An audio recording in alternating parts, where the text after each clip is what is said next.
So hi everyone, this is Sameer. इस video में हम लोग फोर्थ में मॉर्निंग शिफ्ट की पेपर एनालिसिस करने वाले। और अभी तक हम लोग ने जितने भी पेपर एनालिसिस किए उसमें आप सभी स्टूडेंट्स ने मैथ्स का डिफिकल्टी लेवल देख लिया होगा। आज के भी मैथ्स का डिफिकल्टी लेवल क्या होने वाला है इस वीडियो में मैं आपको बताता हूँ। क्या जेई लेवल के क्वेश्चंस आ रहे हैं एग्जाम में? अगर अपकमिंग शिफ्ट है तो आपको जेई लेवल के क्वेश्चंस करके जाने चाहिए, नहीं जाने चाहिए? अगर करके जाने हैं तो कहाँ से करने, वो सब कुछ इस वीडियो में हम लोग डिस्कस करेंगे। Video is going to very important. जिनका भी एग्जाम अपकमिंग शिफ्ट में, उन सभी स्टूडेंट्स को एंड तक वीडियो को देखना है। आप सभी स्टूडेंट्स को कैसे प्रिपरेशन करना है, कैसे टैकल करना है, जो डिफिकल्ट क्वेश्चन आ रहे हैं उनको कैसे टैकल करना है, सब कुछ हम लोग इस वीडियो में डिस्कस करने वाले। वीडियो को हम लोग स्टार्ट करते हैं। तो सबसे पहले केमिस्ट्री के क्वेश्चंस देखो। केमिस्ट्री का पहला क्वेश्चन था having zero lone pair electron. Then second question था boiling point in decreasing order. आज मेरे को टॉपिक्स मिले, लेकिन मैथ्स के पूरे आपको मैं क्वेश्चंस बता दूंगा। यहाँ पे देखो, मैथ्स के हम लोग बहुत सारे क्वेश्चंस डिस्कस करेंगे डायरेक्टली। यहाँ पे मैथ्स के काफी सारे क्वेश्चंस विद ऑप्शंस इन लोग ने लिख के आए हैं। ठीक है, मैथ्स के क्वेश्चंस अभी पहले केमिस्ट्री के टॉपिक्स देख लो आप, कौन कौन से टॉपिक्स पे क्वेश्चंस आए थे।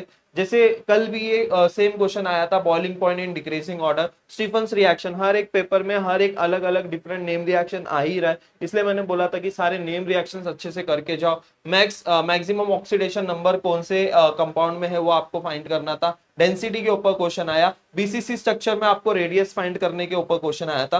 Freezing depression in freezing point कल जो था वो एलिवेशन इन बॉइलिंग पॉइंट पे क्वेश्चन पूछा गया था मोलार मास के ऊपर, और आज सेम क्वेश्चन जो था वो डिप्रेशन इन फ्रीजिंग पॉइंट के ऊपर पूछा गया। नेक्स्ट देखो, यहाँ पे और कुछ क्वेश्चंस मैंने लिखे हैं केमिस्ट्री के लिए। Buffer solution, work done, molar conductivity, ये सारे टॉपिक से क्वेश्चंस जो है आज एग्जाम में मॉर्निंग शिफ्ट में पूछे गए। which having highest first ionization energy, half life of first order reaction in is 1 hour, then what is the fraction after 3 hours? Half life के ऊपर क्वेश्चन आया था। अरेनियस इक्वेशन के ऊपर आया था, एज वेल एज ग्राफ भी आपको आया था। देन सैकेरिक एसिड, ये सारे क्वेश्चंस आज केमिस्ट्री में पूछे गए थे। Okay, chemistry was super easy. जैसे हर एक शिफ्ट में केमिस्ट्री सारे स्टूडेंट्स को इजी जा रहा है, आपको भी इजी जाएगा, बट आपको केमिस्ट्री के लिए टेक्स्ट बुक अच्छे से रेफर करके जाना है। एंड ये जितने क्वेश्चंस आपको मिल रहे हैं उन सब क्वेश्चंस को भी एक बार अच्छे से गो थ्रू करके जाना है। ओके, और ये सारे क्वेश्चंस का पीडीएफ आपको कहाँ मिलने वाला है? टेलीग्राम चैनल पे। ओके, नेक्स्ट यहाँ पे फिजिक्स के क्वेश्चंस देख लेते हैं। फिजिक्स कल भी ये वीआरएमएस के ऊपर क्वेश्चन आया था, वीआरएमएस रेशो के ऊपर, ऑक्सीजन अपॉन हाइड्रोजन। आज सेम वही टॉपिक पे आज क्वेश्चन आया है। आइडियल गैस इक्वेशन के ऊपर आया है। CP upon CV, mono atomic and di atomic के ऊपर क्वेश्चंस पूछे गए थे। एम्पलीट्यूड फाइंड करने को आया था, ओवरटोन फाइंड करने को आया था, एंड लॉजिक गेट के ऊपर क्वेश्चंस आए हुए थे। ये सारे आपके फिजिक्स के क्वेश्चन थे, और जितने क्वेश्चंस मुझे मिलते हैं वो सारे क्वेश्चंस आपके साथ शेयर किया जाएगा टेलीग्राम चैनल पे। अब आते हैं हम लोग मेन मैथ्स के टॉपिक पे।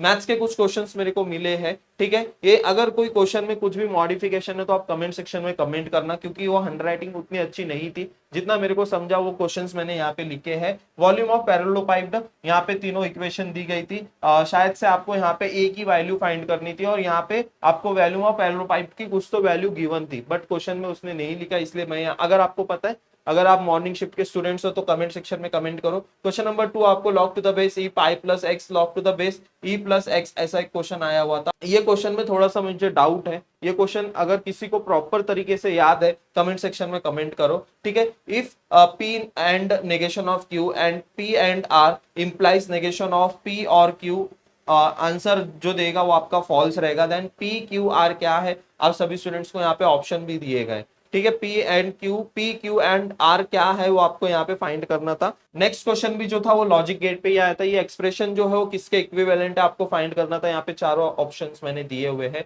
और ये क्वेश्चन देखो, एक question number 5, a multiple choice examination has 5 questions, each question has 3। और यहाँ पे कुछ तो था, वर्ड मेरे को नहीं समझा। Answer of which exactly one is correct. The probability of a students will get 4 or more correct answer just by guessing. यहाँ पे options आपको दिए गए हैं।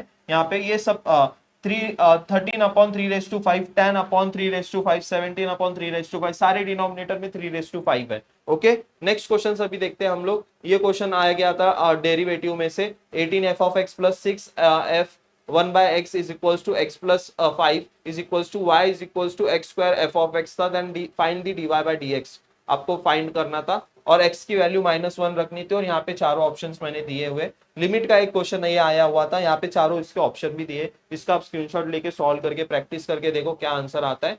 ओके, और यहाँ पे भी tan x आएगा या cos x आएगा, एक बार कंफर्म कर लेना। x प्लस tan x आएगा या cos x आएगा। ओके, नेक्स्ट यहाँ पे देखते हैं। यहाँ पे प्रोबेबिलिटी डिस्ट्रीब्यूशन में से सिंपल क्वेश्चन आया हुआ था। पी एक्स ग्रेटर देन 2 आपको फाइंड करना था, और यहाँ पे चारों ऑप्शंस मैंने दिए हुए। क्वेश्चन नंबर 9 आपको आया था tan inverse 2x plus tan inverse 3x is equals to pi by 2। Okay, और यहाँ पे sum of slope intercept on coordinate axis made by the tangent to the curve under root X plus Y under root Y is equals to under root A. ये आपका application of derivative में से question पूछे गए थे। ठीक है, और भी क्वेश्चन जितने मुझे मिलते हैं वो सारे क्वेश्चंस आपके साथ शेयर किए जाएंगे। ये मैथ्स के क्वेश्चंस थे। अब रही बात ओवरऑल डिफिकल्टी की, अगर मैं बात करूं आज के पेपर की ओवरऑल डिफिकल्टी की, केमिस्ट्री वाज सुपर इजी। अगर फिजिक्स की मैं बात करूं, फिजिक्स काफी सारे स्टूडेंट्स को मॉडरेट टू डिफिकल्ट गया है। एंड मैथ्स एज यूजुअल आज भी मॉर्निंग शिफ्ट वालों को भी डिफिकल्ट आया है, मॉर्निंग शिफ्ट वालों को भी बहुत डिफिकल्ट आया है। वेक्टर लाइन प्लेन के क्वेश्चंस इनसे भी नहीं सॉल्व है। अब रही बात जिनकी अपकमिंग शिफ्ट है उनको कैसे प्रिपेयर करके जाना है। देखो जेई के जो मेंस अभी लास्ट ईयर के या फिर 2022-23 के, आप डायरेक्टली सॉल्यूशंस देख के चले जाओ, कुछ कुछ क्वेश्चंस के डायरेक्टली सॉल्यूशंस देख के चले जाओ। आपको बहुत ही डिफिकल्ट क्वेश्चंस भी नहीं पूछने वाले, जस्ट उसको कैसे सॉल्व करते हो, उसका अप्रोच क्या है वो आपको पता होना चाहिए, तो आप क्वेश्चंस को टैकल कर सकते हो। सीटी एग्जाम में काफी सारे क्वेश्चन जेई मेंस के पीवाईक्यूज रिपीट हो रहे हैं, as it is JEE Mains के पीवाईक्यूज रिपीट हो रहे हैं। तो आप क्या करो, अभी जितनी पढ़ाई किए हो ना उतना आप उसको रिवाइज करते रहो, और प्लस थोड़ा सा एफर्ट्स ले लो और सॉल्यूशंस देख के चले जाओ। जेई के 2022-2023 के जितने क्वेश्चंस मिलते हैं आपको उनके सॉल्यूशंस देख के चले जाओ, डायरेक्टली आपको वेबसाइट पे देखने को मिल जाएगा। एलएन के वेबसाइट पे चले जाओ या फिर आकाश के वेबसाइट पे चले जाओ। ठीक है, और ये सब की पीडीएफ आपको टेलीग्राम चैनल पे मिल जाएगी। और एक इंपॉर्टेंट चीज, आज शाम की एनालिसिस का वीडियो नहीं आ पाएगा, लेकिन फिर भी मैं आप सभी स्टूडेंट्स के साथ वो पीडीएफ शेयर कर दूंगा। जो भी क्वेश्चंस मुझे मिलते हैं शिफ्ट टू पेपर एनालिसिस के, जो भी क्वेश्चंस मुझे मिलेंगे वो क्वेश्चंस आपके साथ शेयर कर दूंगा। ठीक है, आज एक इंपॉर्टेंट काम है कॉलेज में एक इवेंट है, इस वजह से आज शाम में मैं अवेलेबल नहीं हो पाऊंगा। शाम में जो भी क्वेश्चंस मुझे मिलते हैं आप सभी स्टूडेंट्स को रात में शेयर किए जाएंगे। ठीक है, ऑल द वेरी बेस्ट, मिलते हैं फिर नेक्स्ट वीडियो में। Thank you so much.